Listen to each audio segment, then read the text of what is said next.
Can I be absolutely clear then? Russia has no stockpiles of any nerve agents whatever? Indeed, no stockpiles whatsoever. So then there is the question, how did this agent come to be used in Salisbury? It has been suggested, for instance, that during the dissolution of the Soviet Union, some of this agent may have been stolen or sold and ended up in the hands of either criminal gangs or other state parties. What's your view?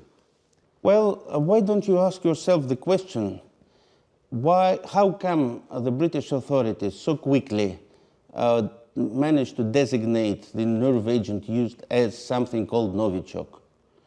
It can only mean that they had a standard... It has a signature, I think. It has a chemical signature that they were able to... But when you have a nerve agent or whatever, you check it against certain samples that you retain in your laboratories.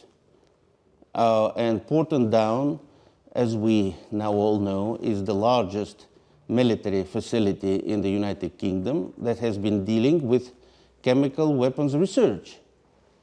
And it's actually only 8 miles from Salisbury. You're not suggesting that Porton Down is responsible for this nerve agent? I don't know. I don't know. I don't have any evidence of anything having been used.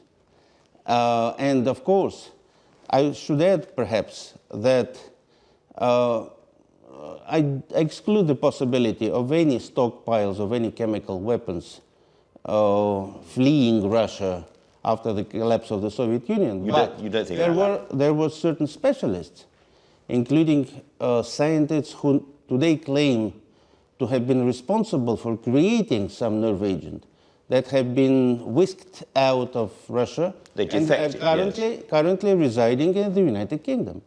So they defected. They said it was made and that it was tested in Uzbekistan, for instance, and that therefore it was around and could have been stolen, could have been sold on. I will not comment on their words, but they were involved in certain research of various chemical weapons, yes, Okay. in the Soviet years.